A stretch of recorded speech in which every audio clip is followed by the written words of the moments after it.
It's the Locked On Podcast Network, your team every day. Support for this podcast comes from Invent Together. I bet you didn't know that inventing activity by Black inventors peaked in 1899, and it has never recovered. Black and Hispanic college graduates patented half the rate of white college graduates. That's just one of the reasons why you need to know about Invent Together. When our patent system gets more diverse, our nation will get stronger and more successful. Find out how you can help diverse inventors and unleash economic opportunity at inventtogether.org. You are Locked On Mets, your daily New York Mets podcast. Part of the Locked On Podcast Network, your team every day.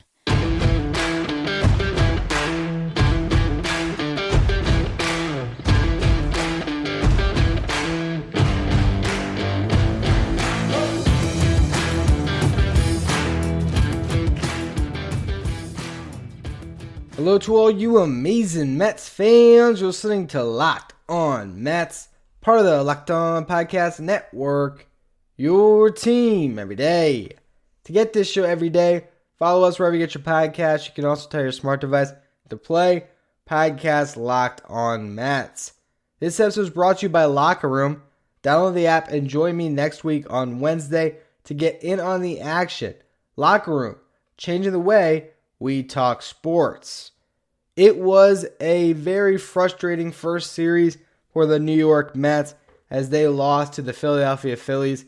8-2 was the score on Wednesday afternoon. Definitely not the type of game the Mets were looking for in their first rubber match.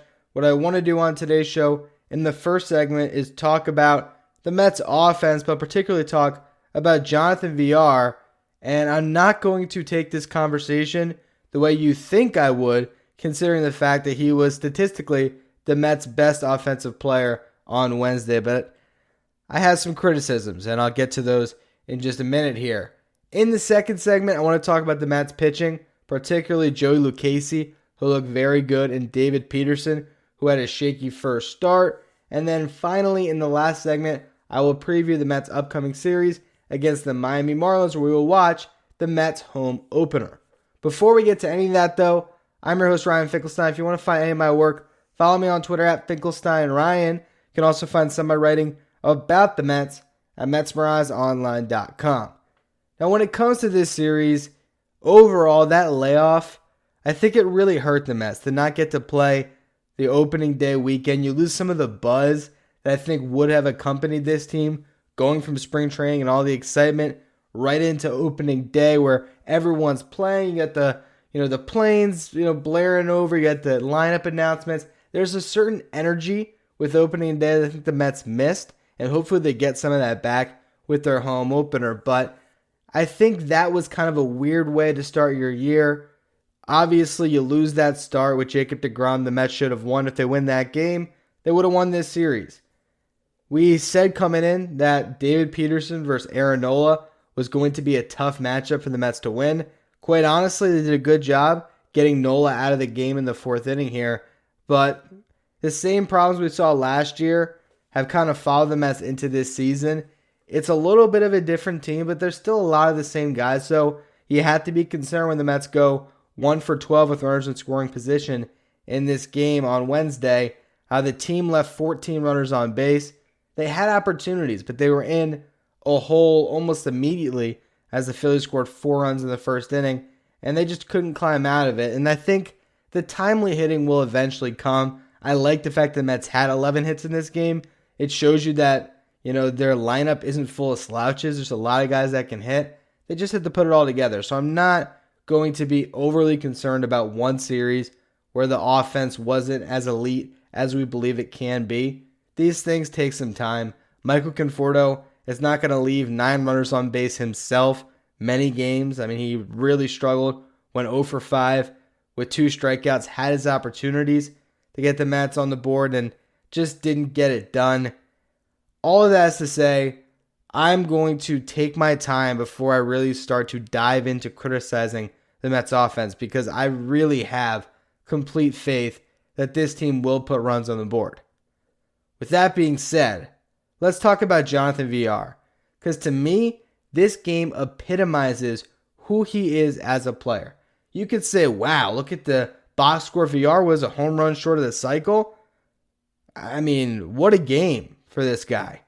First start with the Mets, that's a performance. Well, let's start off with this. He started over Jeff McNeil. Now, I will not criticize Luis Rojas for the starting lineup. I've said that before because he does not make the starting lineup. But I am concerned that Jonathan VR is going to get a lot of playing time this year, and I just do not believe he's a winning player. But when you sign someone of that stature who has never really accepted a bench role, it concerns me that there was some type of wink-wink agreement when they got this guy to bolster their bench that he would get a start or two every week and he'd get an opportunity to play. And quite honestly, I don't want to see him with that big of a role. If Jonathan VR is a bat off your bench that you can go to as a switch hitter, that can come through in some spots, that can pinch run, that can start for 2 weeks when one of your guys goes down, that is a very solid pickup. But if Jonathan VR is taking at bats away from Jeff McNeil, that's a problem in my opinion. Even though VR had a great offensive game, but if you really dive through what he did in this game, this is the epitome of good stats, bad team guy. In the second inning, his first at bat, Dominic Smith leads off the inning with a double. VR comes up and he grounds out. But he grounds out to the shortstop. Now, if he grounds out to the second baseman, you move Dominic Smith over, good piece of team hitting. Didn't get that job done. Then you go into the third inning. Brandon Nimmo, Francisco Lindor, and Pete Alonso all collected hits. That scored 1 run, and Michael Conforto flew out in between there. So there was 1 out when it came back to the Dominic Smith, Jonathan VR part of the lineup. And both of them struck out. Then you go to the 5th inning. There's 2 outs. There's nobody on. This is time for Jonathan VR to shine. Gets his first base hit. Top of the 7th inning. The Mets are now losing 8-1. VR nearly homers. Gets a triple out of it. Actually, probably could have got an inside the park home run with his speed, but he pimped a home run when his team was losing by 7 runs. So that happened too. Let's not pretend like it didn't. Would he have actually had it inside the Parker? I don't know. But he made it to third with no problems. And that ball hit kind of the top of the fence in left center to a point where it just might have, because it was carrying and it took so long to get out there. He might have had a shot at an inside the Parker. I don't know. He ends up scoring on a wild pitch, so it's a moot point. But again, good stats, bad team guy. 9th inning, the game's over. Mets are down to their final out. He doubles. Now, this is not to say that he should give up on any of these at-bats. But if he triples or he doubles in those 2 spots earlier on in the game where there was runners on for him, maybe the complexion of the game changes. And there's something about in certain players where I just don't believe that Jonathan VR has contributed to winning in his career. Can that change? Could he buy in with the Mets and thrive in his role? Absolutely. And I hope he does. But you look at his career, right? Comes up with the Astros. 2015, they make the playoffs. He really didn't play much. Gets traded to Milwaukee at a time where the Astros have a great young core of players. They decided they didn't want VR part of it, despite all of his talent. Goes to Milwaukee, big part of their team, 2016, 2017, and into 2018. But in that 2018 season, the Brewers wanted to replace VR not once, but twice. They got Travis Shaw, so that replaced him once. That was early on in the season. And then they traded VR at the deadline for Jonathan Scope. At the time, very comparable players. Scope down the stretch, hit .202 with a .577 OPS for the Brewers. Not the best bet that they made. But the team did not miss VR at all. Went on to win 96 games and make the playoffs, while VR got to do what he does best, go to a bad team in Baltimore and pile on some stats. And during his tenure with the Orioles, he did pile stats. Had a .777 OPS, that's pretty solid. 61 stolen bases, 32 home runs, and 212 games played. He was the first MLB player since Carlos Gomez in 2013 to have at least 24 home runs and 40 stolen bases in the same season back in 2019. But he gets DFA'd after that season and traded to the Marlins. The Orioles essentially dumped their best player because they didn't want to pay him. Goes to the Marlins, and the Marlins dump him in the middle of their first playoff run as they're trying to end a playoff drought, similar to what the Brewers did when they got rid of him to Baltimore.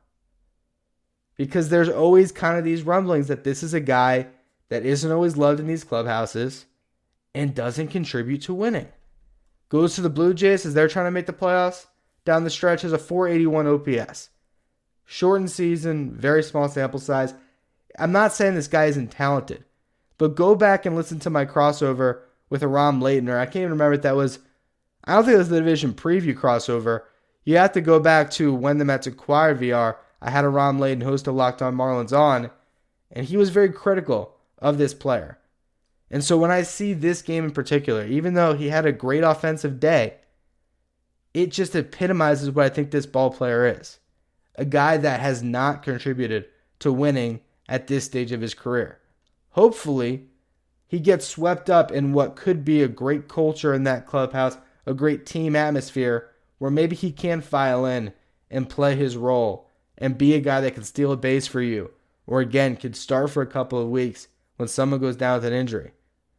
I just don't know if I like having him on the roster, because when he's sitting on your bench, when he has an ego, where he needs to get some playing time to be fresh, to be able to contribute off the bench, he might take away some at-bats from better players like a Jeff McNeil, and that's where I draw the line.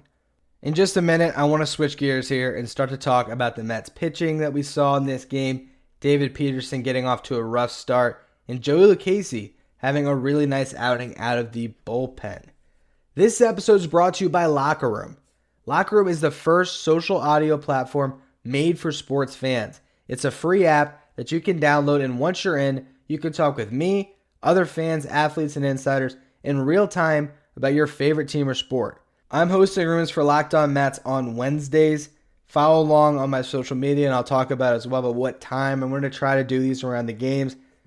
For this game, I hopped on Locker Room for the final 3 innings and had a little bit of a watch party. We didn't have the best turnout, but I still got to talk to a good fan of the show. It's a really cool platform where I can just engage with you guys, which has been nice to get to know some of the listeners. I really do appreciate those of you who tune in every day. So if you are one of those listeners, if you have an iOS device, please download the Locker Room app. Come out on Wednesdays, hang out. I want to meet you guys. I want to talk about the Mets. It's certainly a lot of fun to do it. Again, all you got to do, find the Locker Room app on your iOS devices, create your profile, link your Twitter, then you can join the MLB group for the latest league updates. And if you follow me at FinkelsteinRyan, which is the same as my Twitter handle, you'll be notified whenever I go live. And then you can just hop into the room and we can chat. So I'm planning again Wednesdays to be live on Locker Room. I will give you times, the day before and on my social media. So I cannot wait to hear everyone's thoughts on the Mets. I will see you there. Locker Room, changing the way we talk sports. One reason to repair and maintain your cars is to save money that you can use for other important things like your mortgage or food. So why would you choose to spend 30%, 50%, maybe even 100% more for the exact same amount of parts at a chain store or new car dealership when you can just go to rockauto.com, a family business that's been serving auto parts to customers online for 20 years. They have everything you can want, from engine control modules to brake parts, tail lamps, motor oil, even new carpet. The rockauto.com catalog is unique and remarkably easy to navigate. Quickly see all the parts available for your vehicle and then choose the brands, specifications, and prices you prefer. Go to rockauto.com right now, see all the parts available for your car or truck, and make sure you write Locked On in there "How'd you hear about us" box so they know that we sent you. Amazing selection, reliably low prices, all the parts your car will ever need. rockauto.com. Get more of the sports news you need in less time with our new Locked On Today podcast. Hosted by Peter Bukowski, Locked On Today is a daily podcast breaking down the biggest stories with analysis from our local experts. Start your day with all the sports news you need in under 20 minutes by subscribing to Locked On Today wherever you get your podcasts. So David Peterson gets his first start of the season. Left-handed pitcher, Citizens Bank Park. Remind you of someone? Maybe Steven Matz? Well, that's what this start felt like early on. In the first inning, Peterson just gets rocked. Absolutely ambushed. Gives up 4 runs, including a 3-run homer to Alec Boehm. Also gave up a homer to Rhys Hoskins. And you think there's no chance that this guy gives you any length. Didn't even know if he'd get you through the first inning. Well, he settled down and made it through 4. Now, overall, you look at his line, gave up 7 hits, 6 earned runs, 2 walks, 5 strikeouts. Well, there was 2 extra earned runs on there that I don't think should have gone to his ledger. Because I don't believe David Peterson should have pitched the 5th inning. I hate to be the dude consistently criticizing Luis Rojas. But here's my problem with sending him back out there for a 5th inning. Rhys Hoskins was going to lead off. Rhys Hoskins clearly had David Peterson's number. And the only thought process that I can get my head around, I guess, that would make sense for why they sent him back out there is because they were hoping that he can maybe pitch around Hoskins, maybe get him to chase some stuff, maybe get a strikeout, and then you had Bryce Harper, you go lefty-lefty matchup, and then they were going to pull Peterson and put in Jacob Barnes, who was ready to go after Harper's at bat. But that's not, and it didn't work out, right? That's not how it all went down. Hoskins doubles, so 3 extra base hits for Hoskins against Peterson.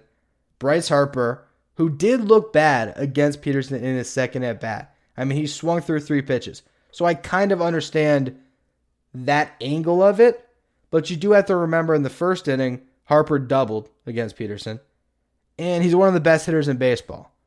So Bryce Harper then pulls a vet move, drag bunt, gets the runner to third, makes it safely to first himself, pulls Peterson from the game. Jacob Barnes comes in with traffic on the bases and immediately gives up a 3-run homer. Now here again is my problem with the way this was managed. I hate bringing in relievers, especially cold relievers that haven't pitched in a game in 2 weeks, with traffic on the bases. Let him start a clean inning. That can make all of the world of a difference for a pitcher to start an inning with no one on the bases. Because if you walk somebody, that's your own mess to clean up, but you're in the flow of the game. You come in trying to clean up somebody else's mess, it's a very hard thing to do. So Jacob Barnes comes in. Ron Darling had a fantastic piece of broadcasting. He said, I don't know if the Mets have been paying attention, but JT Realmuto has been ambushing every single new reliever that comes in on the first pitch. What do? James McCann sets up literally right down the middle. Barnes throws a pitch right down the pipe, right into Realmuto's wheelhouse, crushes it, home run. You go from a 4-1 game to a 7-1 game, and you leave Peterson in the dugout absolutely dejected. And that's my other problem with it. David Peterson did a hell of a job to rebound after a really bad first inning and to give the Mets a chance to win. You could have pulled him after 4 innings with some semblance of confidence. You send him back out there in a bad position. He doesn't perform. And ultimately now he looks at, 6 earned runs after his first start when it could have been 4. And for Jacob Barnes, after that home run, he did what he does. He got 3 ground balls. One of them, Luis Guillorme, made a terrible throw on. As much as I've been kind of on the Guillorme bandwagon, those errors hurt a little bit more when I watch those. But, Barnes got a strikeout and 3 ground balls after that home run. He did fine. If he starts the inning, maybe he's okay. Or if he does give up a home run to JT Realmuto, maybe it's only a solo shot. Betances came in later in the game, did not look good. Hit a batter, walked one. He did strike out Rhys Hoskins. Pete Alonso made a diving stop. And then Lindor made an unbelievable play up the middle where he fielded a ball, ranging out to his left, spinning and throwing in one motion, a one-hop throw, the only way to get it there, and barely gets the runner. Unbelievable play. So some great defense helps Betances, but he doesn't quite look right either. I am thinking that once this bullpen gets, their legs under them a bit, it could be a little bit better. So I'm not going to jump to conclusions, but, certainly Betances, Familia, some of these guys are going to have to prove it. I think Familia, as much as it frustrates me watching him throw balls, I still think that there is something there. Familia can have a nice season for the Mets. Betances, less confident on that. The one pitcher who I think might end up in the bullpen by the end of the year, who looked great out of the bullpen in this game, was Joey Lucchesi. 2 innings pitched, only gave up 1 hit, had 3 strikeouts. He has his sinker and his curve. That was the 2 pitches he threw in this game. That, sinker fastball can get up to 95 when he really tries to throw it hard. That curve comes in at 78, 79. The sinker averages 92, so you're talking about a 13 mile per hour differential on his 2 pitches. And he has a really kind of violent motion. I can see him profiling well and really working as a reliever, just going off those 2 pitches. I think there's something there. Obviously, he's going to be in the rotation for now, but at a certain point, you know that Carrasco is going to come back, Syndergaard's going to come back. The Mets don't have a bunch of injuries. These guys are going to get squeezed out of the rotation. I think Lucchesi can succeed out of the bullpen. I'm not as sure about Peterson because he seems more like a traditional starting pitcher. And, for that matter, a guy like Jordan Yamamoto is still in AAA. Maybe it's the same thing for him. I think Lucchesi has the best chance of the 3 to spend the entire season on the big league roster if he can thrive in a bullpen role when Carrasco comes back. Or maybe he sticks in the rotation until Syndergaard does. Either way, there's something there with Lucchesi out of the bullpen. I just want to kind of mention that before we move on to the upcoming series against the Miami Marlins, the Mets home opener. Going to talk about all of that in just a minute. BetOnline is the fastest and easiest way to bet on all of your sports action. If you just know that the Mets are going to win this game against the Marlins, go to BetOnline. You can find Major League games, the NBA, even the NHL. BetOnline covers awards, TV shows, and reality TV with real-time updated odds and props on almost anything you can imagine. BetOnline has you covered for all the new scores and odds. It's the best way to place your bets, and it's free to sign up. Head to the website or use your mobile device to sign up today and receive your 50% welcome bonus on your first deposit with our promo code LOCKEDON. Again, that's promo code LOCKEDON to receive a 50% welcome bonus on your first deposit. BetOnline, your online sportsbook experts.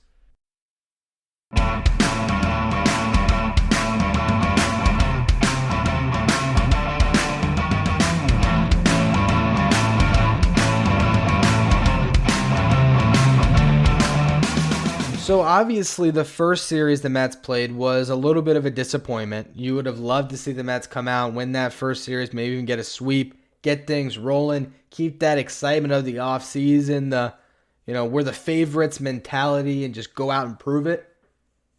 And it did not happen. But I would almost look at this game, the home opener, as the real start of the 2021 season.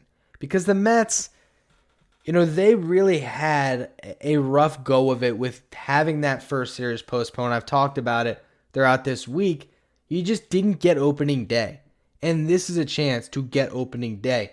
Steve Cohen is going to be in attendance at Citi Field watching his team play for the first time. There's going to be that buzz, that energy. Mets fans are going to be back in the ballpark, 8,000 plus. So I really believe this is the time for the Mets to seize on the momentum of an opening day or a home opener and really kind of get into playing some good baseball. And I think we've seen glimpses, right? We saw the potential of the 1-2 punch of Jacob deGrom and Marcus Stroman. The good thing is, with an off day on Friday, we're going to see them go again Saturday and Sunday. So that's a positive. But we saw some improved defense. We saw Francisco Lindor's leadership. One thing I did mention with David Peterson is Lindor was in Peterson's ear. This is a shortstop that will go out to the mound and be part of those conversations between the pitcher and the catcher. He is a leader. We saw him in the dugout, talking to Peterson in between innings, getting his head on straight. I think all of these aspects will come together. Pete Alonso had a great first series. I think it keeps that rolling. I think this Mets offense can really come together and feed off of the energy of a home crowd. When you have, 2 runners in scoring position and you're in a tough battle, maybe just knowing that crowd is behind you gives you that little bit extra concentration to want to, perform in the clutch and get the job done. I think, there's a lot of players on this team that are high energy guys that can benefit from a crowd.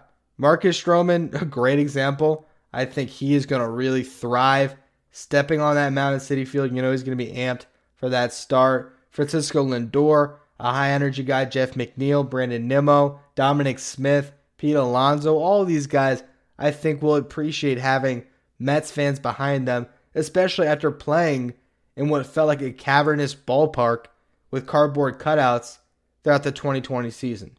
So we'll see how all of that kind of factors into this series. I don't want to overstate the fan impact, but I do think it's important. And then you talk about the Marlins and what the Mets are going to face. This is a team that is 1-5. They have a -10 run differential so far. That is the worst in the division. They always are told they're going to be the worst team in the division. They felt like they were different this year. They felt like they had a chance coming off a playoff berth. I don't think the Marlins are quite there yet. I still think they're a year away. They might even be a year away from being a year away. But there's talent. There is talent on this roster, and you're going to face some good pitching.